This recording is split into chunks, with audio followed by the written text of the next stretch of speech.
Ça, c'est intéressant. Tout à l'heure, vous avez demandé quelle est la différence, quel est le rapport, la relation entre l'homme et l'univers. Là, maintenant, on va descendre encore un peu plus. Hein. Là, on est depuis le 0, on est 1, 10 Yang, c'est 2. Là, maintenant, on va arriver presque aux 10 000 êtres. Alors, si vous voulez, la première loi grossière, c'est la loi du Yin-Yang. Maintenant, on a une deuxième loi, qui est la loi des 5 mouvements. Et avec cette loi, on voit les choses un peu plus humaines. C'est-à-dire que si maintenant je regarde, si vous voulez, tout cycle peut être décomposé en 5 mouvements énergétiques. Hein? Par exemple, le bois, c'est le printemps. Le feu, c'est l'été. Je vais vous dessiner ça sous une forme d'un cercle et vous allez mieux voir les choses. Je reprends le cercle Yin-Yang tout à l'heure. Hein. Donc ici, vous avez le bois, mouvement bois. Donc ici, vous avez le printemps, c'est le petit Yang. Le petit Yang. Hein. On appelle ça, tout à l'heure il a dit, c'est le Shaoyang, c'est le petit Yang. Donc ici, vous arrivez ici, c'est le grand Yang, ici c'est l'été, hein, où la lumière est maximum, la chaleur au maximum. Donc ici, vous avez l'été, c'est le grand Yang. Le grand Yang, c'est le Tai Yang. Hein. Et là, c'est le mouvement feu. D'accord? Mais bon, je vais oublier ça parce qu'après, ça va donner des confusions. On va enlever ça. Donc le printemps, le feu. Et puis après, vous avez la terre qui est une intersaison. Hein, une intersaison, c'est-à-dire que le mixage de yin et de yang. Et puis vous avez le mouvement du métal, qui est le mouvement de l'automne. C'est un mouvement où c'est les saisons après la récolte, les gens ils stockent le foin, le riz pour l'hiver. Donc c'est le mouvement de l'automne. Et ici vous avez l'hiver, c'est le mouvement, le grand yin, hein, c'est le mouvement haut. Donc dans la conception chinoise, en fait, tout est relié. Vous avez par exemple le mouvement bois là, ici, c'est lié avec le foie, les organes sensoriels, c'est les yeux, les tissus, c'est les muscles. Ici, vous avez le feu, c'est lié à une émotion, ici l'émotion est la colère. Je mets ça, je vous explique après, vous allez voir, c'est super intéressant. Ici, le feu, c'est la joie, le cœur, les vaisseaux sanguins, hein, et c'est la langue. Mais la langue dans la fonction de parler, hein, la fonction de locution. Là, la terre est liée à l'anxiété. La terre est liée à l'anxiété, est liée à la rate pancréas, est liée donc à la graisse. Et l'organe, c'est la bouche, mais dans la fonction goût alimentaire. Ici, le métal c'est l'automne, donc c'est lié au poumon. Donc les organes d'essence, c'est le nez, donc l'odorat. Le tissu, c'est la peau et les fanères. Et l'émotion, c'est la tristesse. Ici, l'hiver, c'est les reins. Le tissu, c'est l'os. Les sens, c'est l'oreille. Donc c'est audition, et puis c'est la peur, l'émotion. Voilà. Donc, si vous regardez, tout à l'heure j'ai déjà expliqué le changement de yin-yang entre le petit matin, midi, l'après-midi, le soir, et puis la nuit, d'accord? Maintenant, on va regarder ça, ce cycle-là, c'est valable dans les journées, dans une saison, printemps, été, intersaison, automne, hiver. Mais aussi c'est valable dans une vie entière. Comme vous voyez par exemple, l'âge bois, c'est l'âge des enfants. Donc les enfants, c'est le petit yang. Vous voyez, ils sont nerveux, ils courent partout. Pourquoi? Parce que c'est lié aux muscles. Ils sont en colère très facilement. Dès qu'il y a une petite frustration, pouf, ils sont en colère tout de suite, vous voyez. Hein? Donc ça c'est le petit yang. le petit nerveux, quoi. Et puis après, vous arrivez au grand yang. Ça, c'est l'adolescence, c'est 20 ans. La joie, l'amour, la langue, parce qu'il parle, il tchatche. Vous voyez, c'est le plus bel âge. C'est le grand yang. Et vous arrivez ici, à la quarantaine, c'est l'âge terre. L'âge terre, on commence à s'inquiéter pour la famille, pour les enfants, tout ça. On commence à s'inquiéter de notre poids, parce qu'on commence à prendre la graisse. On grossit. Ah oui. On grossit. Hein? Et après, l'âge métal, c'est vers la soixantaine. Hein? Donc la tristesse arrive, le nez goutte, hein? La peau se fripe, hein? Les cheveux deviennent blancs. Hein? Et vous savez qu'à l'hôpital, lorsque le malade, tout d'un coup, il bascule dans la période où il n'est pas bien, c'est souvent une bronchite aiguë. Parce que le poumon, le poumon, c'est l'énergie vitale du corps. Lorsqu'il ne va pas bien, ça bascule ici. Donc ça bascule. Du côté haut, c'est l'hiver de l'âge. Hein. Donc vous avez les reins qui ne fonctionnent plus bien, hein. Mal au dos, mal au genou, l'arthrose, ostéoporose, les oreilles, non plus. La peur de mourir, vous voyez. Donc lorsque vous regardez les 5 mouvements comme ça, que ce soit un petit cycle d'une journée, dans une année pour les 4 saisons, ou dans une vie entière, vous verrez que, en fait, tout est régi par tous ces mouvements énergétiques-là. D'accord? Est-ce que j'ai encore le temps? Oui, j'ai encore le temps. Jusqu'à 11h. Oui. D'accord, 2 milliards. Moins faire. De toute façon, je ne peux pas finir ça aujourd'hui parce que c'est trop long, mais on va faire la suite le jeudi. Voilà. Parce que l'exposé du jeudi est plus court. Je posais une question. Est-ce que vous avez un support de cours pour le vacances? Voilà, j'ai posé la question. Un résumé de tout ça, enfin des diapositives. Oui, d'accord. Ouais. On s'est rappelé parce qu'on a noté. Normalement, ça c'est des extraits de mon livre. Je viens de le finir là. Il va être publié cette année. Ah, c'est bien. Mais si vous voulez, oui, je peux vous donner je vais vous offrir le. Je parle de livre. On va s'inscrire. On va s'inscrire. Donc, dans le cycle de 5 mouvements, vous avez deux cycles physiologiques. C'est le cycle d'engendrement, c'est-à-dire que le bois crée le feu crée la terre crée le métal crée l'eau, et l'eau crée le bois, d'accord? Donc, lorsque un couple, l'un crée l'autre, on va dire que c'est un couple mère-fils, le bois est la mère du feu. Le feu est le fils du bois. Je vais vous expliquer ça, parce que cet après-midi, enfin non, pas cet après-midi, tout à l'heure, jeudi, on va parler des relations interhumaines et vous allez comprendre pourquoi certaines personnes s'aiment facilement et d'autres sont tout d'un coup d'emblée, on se supporte pas. C'est justement à cause de ces relations d'engendrement et de domination, justement. C'est pour ça que j'explique là. Mais il y a toujours une application pratique, sinon je ne vous aurais pas dit ça pour rien, quoi.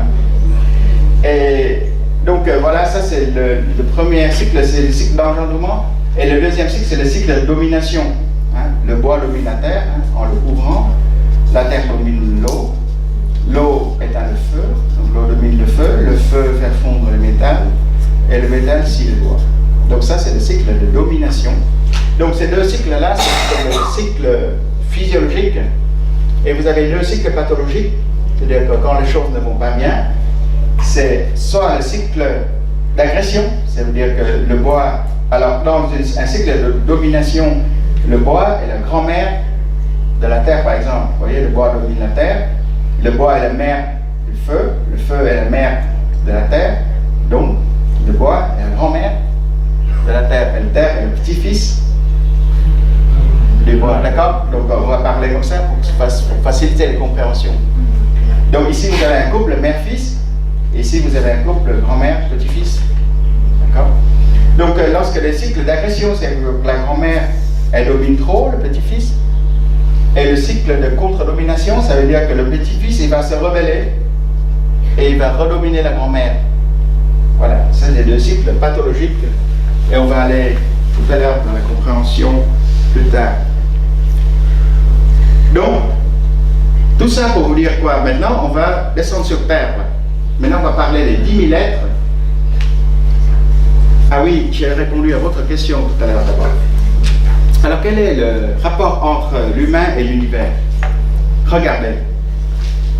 Ici, si on regarde seulement énergétiquement, la saison du printemps, après l'hiver, vous voyez, donc pendant l'hiver, rien ne bouge, d'accord? Les arbres, les feuilles, tout ça, les insectes, vous ne voyez plus. Donc, au printemps, ça commence à grouiller, les insectes commencent à sortir, les bourgeons commencent à sortir, et à ce moment-là, nous, on va commencer les mouvements, mais légèrement. Vous n'allez pas faire du sport à plein tube ici. Ici, on était mouvement yang. Le yang, ce que je vous ai dit tout à l'heure, c'est quoi? C'est le mouvement, c'est la lumière, c'est l'extérieur. Lorsque vous voyez qu'il fait beau, vous avez envie de faire quoi? De bouger, de sortir. Donc vous êtes yang avec la nature.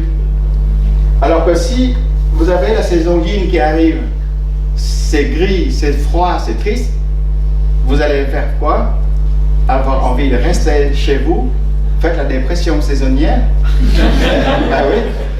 Parce que vous êtes influencé par le yin de l'automne. C'est pour ça que quand les gens viennent me voir, oui, j'ai fait une dépression saisonnière. Mais c'est pas grave, ça c'est physiologique.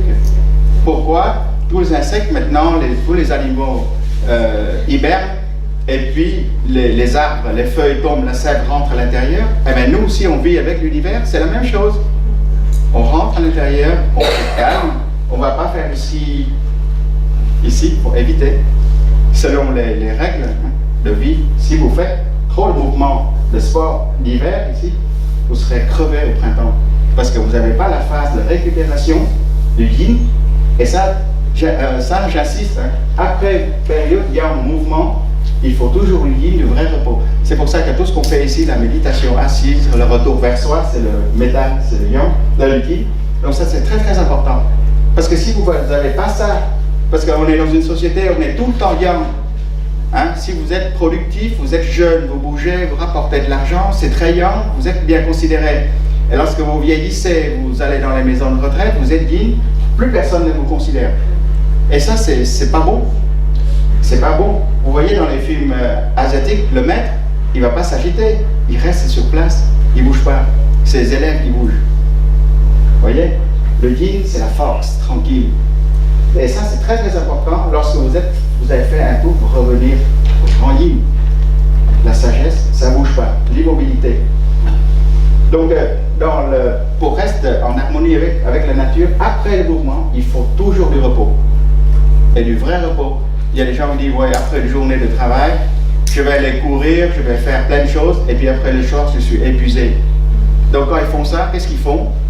Ils ajoutent du yang au yang, pour saturer le yang et créer le yin. D'accord? Mais quand le yin est créé de façon artificielle comme ça, c'est pas du repos. Vous créez juste un épuisement du yang pour faire du yin. Quoi. Alors que le vrai yin, c'est que vous arrêtez l'activité et vous vous reposez. C'est pour ça que pour notre groupe, je le retrouve plus en automne. Et là, c'est la dernière saison. Quoi. Je le vois et après, je vois plus presque personne. Ils sont dispersés. Hein, parce que donc maintenant, on va poser la question suivante. Pourquoi sommes-nous aussi différents les uns des autres? Pourquoi certaines personnes ne peuvent pas supporter certaines autres? Ça, c'est important pour vivre ensemble, si vous voulez être heureux. Comment faire pour bien vivre ensemble?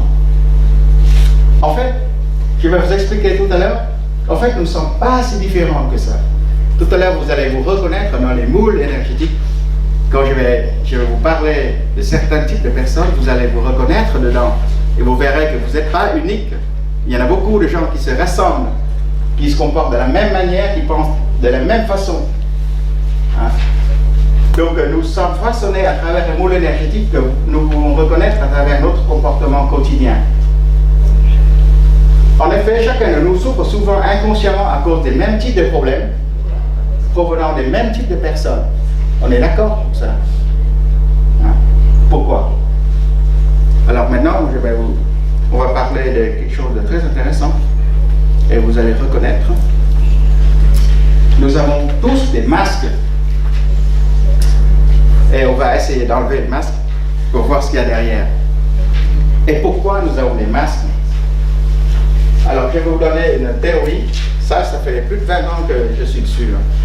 Donc je regarde, j'observe les gens, j'essaie de découvrir ce qu'il y a derrière le masque et je vais vous partager avec vous mon expérience personnelle. Comme vous le voyez tout à l'heure dans le tableau, chaque mouvement comme ça est lié à un organe. Quand on parle d'organe, c'est un organe énergétique, d'accord? Ici, le bois est lié au foie, le feu est lié au cœur, la terre est liée à la pancréas, le métal est lié au poumon et l'eau est liée au cœur. Imaginez que je suis né avec un foie qui est faible énergétiquement. Comme la colère est l'émotion qui est liée au bois, depuis l'enfance, je serai toujours en colère, tout le temps, parce que mon énergie du foie est faible. Donc, comment je vais faire? Je ne peux pas vivre tout le temps avec, donc je vais mettre, donc on va avoir une énergie du foie faible, donc exacerbation de la colère. Donc il faut que je trouve un système pour masquer cette colère, pour que les autres ne reconnaissent pas que je suis toujours en colère, d'accord? Donc je vais avoir un type de comportement tout le temps, je vais utiliser ce comportement qui va se répéter tout le temps. Et à force de répéter ce comportement, je vais créer un type. Et j'appelle ça le type bois, parce que le bois est lié au foie, d'accord? Et c'est valable pour tout. Si je suis un type feu, par exemple, donc j'ai un chi du cœur qui est faible, le chi c'est l'énergie. À ce moment-là, je suis accro à la joie, au plaisir. Il faut tout le temps quelque chose qui m'amène du plaisir. D'accord? Donc j'aurai un comportement de recherche de plaisir et ça me donne un type feu, par exemple. Et dans chaque type, vous avez une version yang, vous avez une version yin et vous avez une version yin-yang équilibrée. Donc je vais vous faire rapidement le portrait de chaque type, que vous voyez un petit peu à quoi ça correspond. Alors, dans le I Ching, il y a une phrase qui est très intéressante. Sachant que la médecine occidentale ne s'intéresse au stress, à l'esprit, que depuis Freud. Et le I Ching, c'est de plusieurs années, 3000 ans avant Jésus-Christ. Et il y a cette phrase: le ciel dérègle l'homme par le climat. La terre dérègle l'homme par l'alimentation, mais l'homme se dérègle lui-même par ses émotions. Vous voyez? C'est quelque chose d'extraordinaire, et ça c'est une grande découverte. Ça veut dire que pourquoi nous souffrons? Nous souffrons parce que nous ne maîtrisons pas nos émotions. Nous ne maîtrisons pas nos émotions. Et pourquoi nous ne maîtrisons pas nos émotions? Parce que l'énergie de notre organe est faible. Et nous avons adopté un mauvais comportement pour contrôler cet excès émotionnel. Et ce mauvais comportement va nous descendre de plus en plus dans notre type. Et lorsque vous êtes dans un type comme ça, vous pouvez progresser, évoluer, mais vous pouvez aussi régresser. D'accord? Donc le but de s'auto-réparer. Là, on parle de s'auto-réparation. Comment on va se réparer si on ne connaît pas quels sont nos propres problèmes? C'est pour ça que je vais vous expliquer comment on fonctionne pour que vous puissiez vous auto-réparer. D'accord? Alors, on va commencer par le type bois. Le type bois, c'est un type qui a le colère, toujours. Hein? Donc, comment on va maîtriser la colère? Il a découvert un mécanisme pour lutter contre la colère, c'est la planification. Le type bois, il adore ça. Toujours planifié, programmé. Tout doit être prévu d'avance, pas de surprise. Si il n'a pas planifié quelque chose, ça va le stresser. Donc il adore ça. C'est quelqu'un qui est perfectionniste. Il aime bien les choses bien faites, toujours que ce soit correctement fait, pas bâclé. Il est ordonné, hein, toujours. Il aime bien. Il y a certains types bois que quand il est stressé, ils rangent. Ils font des rangements parce que le rangement, ça le détend. Quand je vois dans mes élèves, par exemple, dans leur cours, le type bois, c'est le type qui prend des crayons de couleur, qui met des différentes couleurs. Le bois, il adore tout ce qui est planning, agenda, alarme, tout ça. Il adore ça.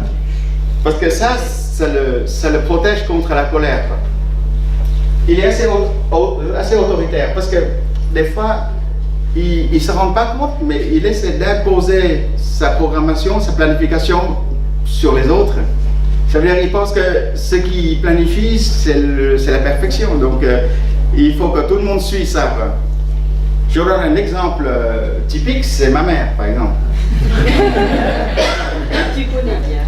Il y a quelques années, donc, comme notre famille est dispersée partout dans le monde, donc ma mère, elle a dit, on va faire un voyage de famille au Vietnam, où tout le monde va venir donc des États-Unis, de France, il y a du Vietnam aussi, on va prendre un guide, et puis on va faire un voyage depuis le nord jusqu'au sud. Et on devrait partir 15 jours ensemble. Elle a tout planifié. Où on mange, ce qu'on mange, où on va, quelle heure on va. Bon, sur le programme, c'est impeccable. Hein? J'ai tenu 2 jours. À midi, il faut manger. Personne n'a faim. On est dans un paysage magnifique. On voulait faire des photos. Elle a dit non, il faut qu'on mange parce qu'il faut qu'on parte. Sinon, on va être en retard pour l'après-midi pour une autre ville. Mais on dit, mais on laisse tomber l'autre ville. On est ici, là, on est super. Là. On va se promener, on va faire des photos. Non, c'est comme ça. Donc, elle impose parce qu'elle a dit que le programme est comme ça et on ne peut pas bouger, quoi. Alors, du coup, bon, il y en a qui résistent et d'autres craquent, quoi. Voilà. C'est un bon général. Oui, voilà. Ah oui, vous avez utilisé de très bons termes. C'est pour ça que je dis les petits bois, là, c'est des capitaines. Après, ça, au début, c'est des petits lieutenants. Après, ça devient des capitaines. Et à la fin, c'est des généraux. Hein. C'est les généraux qui dirigent. Parce que le bois, il voit la vie de façon duelle. Ça veut dire que ça, c'est bien. Ça, c'est pas bien. Je dois faire ça. Je ne dois pas faire ça. Ils tranchent. Ce sont des gens qui sont juges. Ils sont souvent juges, comptables. L'autre jour, je raconte une petite anecdote, j'ai vu une jeune patiente qui vient et elle veut faire médecine. Alors j'ai dit, vous savez, vous avez un petit bois, donc normalement l'énergie du bois pour la médecine c'est un peu difficile parce que vous êtes trop rigide. Quoi. Elle dit, non, je fais la médecine pour être orthodontiste parce que j'adore les dents, c'est régulier, c'est symétrique. Et quand je regarde les gens à la télé, je regarde les dents. Et je dis, mais quand les dents ne sont pas alignées, qu'est-ce que vous faites? Et tout ce que je veux, c'est les raligner. Donc c'est pour ça qu'elle veut être orthodontiste, c'est des stars, quoi. Elle rêve ça. Ah non, mais énergétiquement, vous verrez, on est tous psy. Hein. Ouais. Est-ce que par rapport à ces types-là, il y a aussi un type physiologique? Est-ce qu'il y a des traits physiologiques qui ressortent? Est-ce que la personne qui est... Oui, mais je vais y venir, hein. Vous allez trop vite. Tout à l'heure, je vous dirai, ouais. Bien sûr, je vous montre les photos aussi. Le bois, c'est... Plus il va mal, plus il est dur, plus il se rigidifie. Hein? Il s'accroche au principe. La loi, c'est comme ça, les principes, c'est comme ça, tu ne vas pas aller s'écarter à droite, à gauche. Hein. Et il aime bien tout ce qui est correct, quoi. Si par exemple, ça c'est propre, ça c'est pas propre, alors tu ne vas pas mélanger le propre avec le pas propre, quoi. Voilà, c'est comme ça. Quand vous invitez un bois à manger, par exemple, il fait attention aux qualités de ce que vous lui donnez à manger. Il ne va pas dire oui, c'est marrant, c'est un truc comme ça. Il va regarder si ce que vous donnez est de la qualité ou pas. Quand vous offrez un cadeau à un bois, ne donnez pas du temps. Qu'est-ce qu'il va vous dire? Il me donne ça.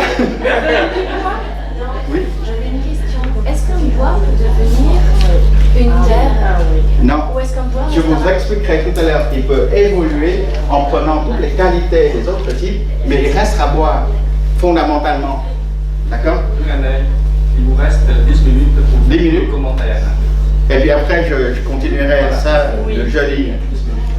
Donc, c'est des pathologies musculaires, hein, souvent les gens ont cervicalgie, douleur du trapèze, là, hein, migraine, parce que le yang, des fois, ça monte à la tête, hein, migraine, ophtalmique, souvent c'est des filles avec des lunettes, hein, ouais, parce que les yeux sont faibles. Syndrome prémenstruel, ça veut dire que quand elles ont des règles, elles ont des douleurs. Donc je vous montre quelques images pour que vous voyez. Par exemple là, Vous voyez, si vous regardez Masterchef, par exemple, ça c'est le chef Anton, 3 écoles, meilleur ouvrier de France. Regardez ses yeux. Un peu la sévérité du type bois. C'est un technicien hors pair. Et regardez la signature du bois, l'organisation, la perfection. Quand vous regardez la soupe comme ça, si vous prenez une règle, vous mesurez la distance entre les... C'est parfait. On n'ose même pas manger la soupe comme ça. Ici, vous avez l'impression qu'ils jettent les trucs comme ça, mais non, regardez, c'est pas dans les trous. Hein. Ils jettent que sur les bords. Et là, il y a un granit qui se met en équilibre sur le banane. Donc vous voyez que ça, quand vous regardez ça, c'est la perfection du type bois. Hein? Quand vous regardez l'œuvre, vous reconnaissez l'énergie qu'il y a derrière. Je vous montre d'autres photos. Par exemple, ici, c'est une représentante de pharmaceutique. Chaque fois qu'elle vient dans mon cabinet, je dis, est-ce que je peux vous prendre une photo pour l'utiliser pour mon exposé? Parce que c'est extraordinaire. Regardez la femme bois, comment elle s'habille. 2 couleurs au maximum. Multicolore, c'est pas son truc. Hein. Ici, c'est blanc et noir. Regardez la tête jusqu'au pied. De la tête jusqu'au pied. C'est la perfection. Elle a tout pensé. Et je peux même dire plus, même les sous-vêtements s'accordent. Je fais la couture. Pas d'arrière-pensée. Hein.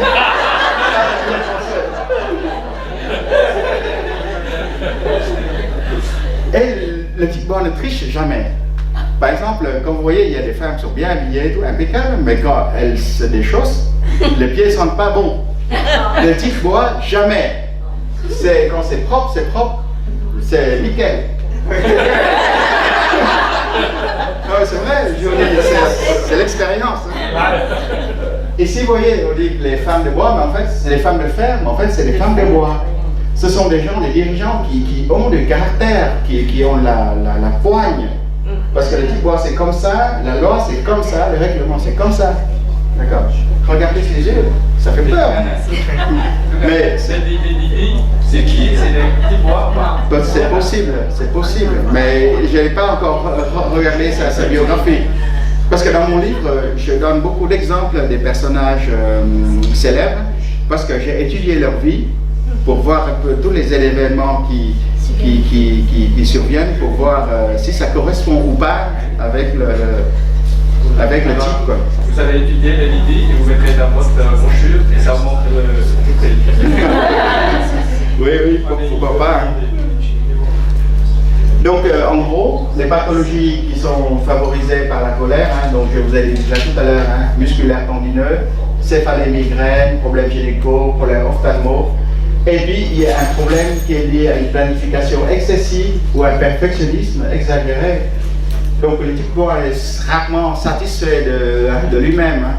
Il dit toujours, je peux mieux faire, je devrais faire ça, même si, par exemple, une élève qui a 14 sur 20, elle va dire, oh, j'aurais pu avoir 17. Mais 14, c'est déjà pas mal, mais non. Vous voyez? Préoccupation excessive dans le choix du meilleur plan. Donc ça rend, le type bois, c'est le tignon, ils sont nerveux. Quand ils veulent quelque chose, ils veulent que ça arrive tout de suite. Et il faut, quand elle veut un changement, il faut que le changement soit effectué immédiatement. C'est ça. Donc en fait, c'est presque de la personnalité obsessionnelle. Hein. Souci excessif des détails, le type bois peut se noyer dans un verre d'eau. Le moindre détail. Donc elle a peur qu'il y ait un petit grain de sable qui vient déranger la planification. C'est pour ça que même le détail compte.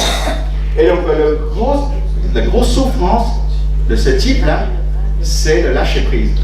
C'est la difficulté de lâcher prise parce que le type bois, il s'accroche à sa programmation. Vous savez, moi je reçois beaucoup de femmes qui viennent pour une stérilité fonctionnelle. Ça veut dire qu'elles ne peuvent pas avoir d'enfants alors que tout est normal. D'accord? Elles sont suivies par un centre de PMA, donc il n'y a rien. Alors je peux vous dire que 9 femmes sur 10, ce sont des femmes bois. Elles planifient tout. Quand est-ce que je dois tomber enceinte? Quand est-ce que je vais accoucher? Et puis, elles calculent la date de l'ovulation. Et dès qu'elle ovule, pop, elle appelle le mari. Vite! Viens vite parce que je suis en train d'ovuler. Ça ne marche pas! Ça ne marche pas! c'est pas possible. Plus, vous savez, la première chose que je dis à ces femmes quand elles viennent me voir pour ça, c'est que si vous voulez avoir un enfant, la première chose que vous devrez changer dans votre tête, c'est accepter le fait de jamais avoir d'enfant. Lâchez prise. C'est comme ça seulement que vous pouvez avoir une chance d'avoir un enfant. Mais si vous accrochez à l'idée d'avoir un enfant, et il faut l'avoir pour être heureux, à ce moment-là, vous allez rater votre coup. Et il y a une femme comme ça, elle a commencé à dire, oui, c'est vrai qu'il y a peut-être autre chose derrière, et on a commencé à parler de zen, et machin comme ça, et après on a cheminé ensemble au niveau spirituel, et quelques mois après, elle était tombée enceinte, et après elle est partie en Suisse, et elle m'a écrit une lettre, je suis venu chercher un enfant, et j'ai trouvé le bonheur. Vous voyez? Et ça, c'est important. Ça veut dire que ce n'est pas l'enfant qui va devoir vous rendre heureux, mais il faut comprendre quelque chose qu'il y a derrière, c'est que si vous arrivez à lâcher prise sur l'idée que vous voulez avoir absolument quelque chose, c'est ça que vous allez obtenir le bonheur. Pour un petit bois. C'est très important, lâcher prise. Donc, je vais terminer ici par le bois, et puis après je m'arrête. Donc, pour aider le bois yang, donc là, depuis tout à l'heure, je vous ai décrit, c'est le type bois yang. Donc, pour aider le bois yang à atteindre l'équilibre yin-yang, il faut comprendre que la colère, c'est une énergie perverse très nocive. Vous savez que quand vous êtes en colère, vous êtes capable de casser quelque chose que d'habitude, vous ne pouvez pas le faire. C'est une énergie qui, quand ça explose, qui est très très fort. Donc, lorsque vous comprimez cette énergie, dans la médecine chinoise, on appelle ça la stagnation du qi du foie. Ça veut dire que le qi du foie, l'énergie du foie, elle est comprimée. Et là, ça fait très très mal aux autres organes et aux muscles, surtout aux muscles. D'accord? Il faut apprendre à lâcher prise. C'est-à-dire programmer, oui, mais atteindre absolument son but, non. Ça, c'est très important. Vous pouvez toujours planifier, chercher ce que vous pensez que c'est le mieux, mais si vous ne l'obtenez pas, ce n'est pas grave, c'est bien aussi. Alors souvent, je dis, voilà, quand vous préparez un examen, si vous réussissez, c'est bien. Si vous ne réussissez pas, c'est bien. Dans les deux cas, c'est bien. Voilà, c'est ça qui est important. Mais préparez, faites de votre mieux. Comprendre que la perfection et l'équilibre, comme je vous ai expliqué tout à l'heure, c'est la voie du milieu et non les extrémités, gain ou perte. Dernier mot sur le bois yin. Le bois yin, c'est l'inverse. Ça veut dire que l'énergie du bois de la planification n'est pas assez forte. Donc ce sont des enfants qui sont passifs, qui ne savent pas ce qu'ils veulent de leur vie. Donc ils se laissent pousser par les parents. Tiens, qu'est-ce que tu veux faire? Je sais pas, va faire cette école-là, va faire cette faculté-là. Oui, oui, d'accord. Et puis après, quelques mois après, oh non, ça ne me plaît pas. Puis qu'est-ce que tu veux? Je sais pas. Vous voyez, c'est ça. Ça veut dire que l'énergie du bois est trop faible. Donc il paraît comme quelqu'un de paresseux, quoi, qui ne veut pas chercher activement. Donc en fait, il ne sait même pas ce qu'il est, ce qu'il veut, quoi. Voilà. Et le moyen de défense contre la pression, c'est l'inertie. C'est-à-dire plus vous le poussez, moins il bouge. Et il va rester inerte comme ça, et puis après vous vous épuisez, et puis vous ne faites plus rien. Hein, pour les laisser tranquilles, quoi. Donc il dit toujours oui, mais il ne fait pas ou il fait partiellement.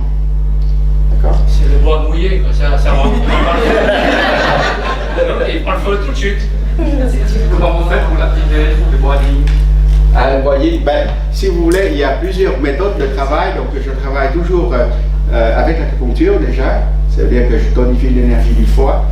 Donc sans rentrer dans les détails, lorsque vous avez un méridien, vous avez les 5 points Shu antiques. Vous connaissez ça, hein?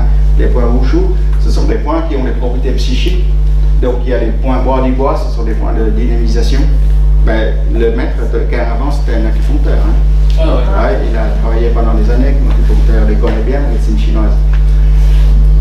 Donc j'utilise l'acupuncture et puis je fais travailler aussi le mental. Donc souvent on passe beaucoup de temps ensemble et je montre la façon de travailler l'esprit pour avancer. Et ça c'est quelque chose de... On fait des très très bons travaux avec ça. Comme on est dans le bois, je vous raconte une histoire. Il y a quelques années, j'ai une patiente qui a une dermatopolymyosite. C'est-à-dire qu'elle a créé des anticorps, auto-anticorps, anti-muscles. C'est-à-dire que ses muscles sont détruits par ses propres anticorps. Donc c'est quelque chose d'extrêmement grave. Et elle ne peut plus rien faire. Elle est suivie à l'hôpital avec la perfusion d'immunoglobulines, corticothérapie, tout ça, rien ne fait rien. Elle ne peut plus rien faire, elle ne peut plus travailler, elle ne peut que s'allonger. Et donc, je l'ai pris en charge et en interrogeant, eh ben, elle a une colère contre sa mère, mais quelque chose de monstrueux. Ça fait plus de 30 ans que ça dure et elle n'arrivait pas à enlever cette colère contre sa mère. Et comme je vous ai expliqué, hein, le bois c'est le muscle. Elle a tellement de colère que son corps a créé des anticorps anti-muscles. C'est destruction, autodestruction. Vous voyez? Parce que la colère c'est une énergie très perverse. Et on a travaillé plus de 2 années ensemble. On a travaillé des méthodes de lâcher prise, respiration, de communication non violente, et ça c'est très important, hein, parce que là, dans les 8 octuples, le voix octuple, vous avez aussi le parler, la communication non violente, et ça c'est quelque chose d'extraordinaire, ça change beaucoup de relations avec les gens. Et donc, tout doucement, elle a pardonné à sa mère, elle a enlevé la colère, elle a fait la paix avec sa maman, et tout d'un coup, sa maladie s'améliore et au bout de 2 ans, complètement disparu. Il n'y a plus aucun anticorps. Et le médecin de l'hôpital ne comprend pas qu'est-ce qui se passe. Et elle a dit, je fais l'acupuncture. Ça, c'est pas l'acupuncture qui fait ça. C'est vrai, c'est pas l'acupuncture qui fait ça, c'est elle. C'est elle. C'est que on est seulement le guide, on l'aide un peu. Mais dans la médecine chinoise, en fait, ce n'est pas le médecin qui fait tout, comme ici on donne un médicament qui fait tout le travail. C'est un travail ensemble avec le patient pour que tout évolue.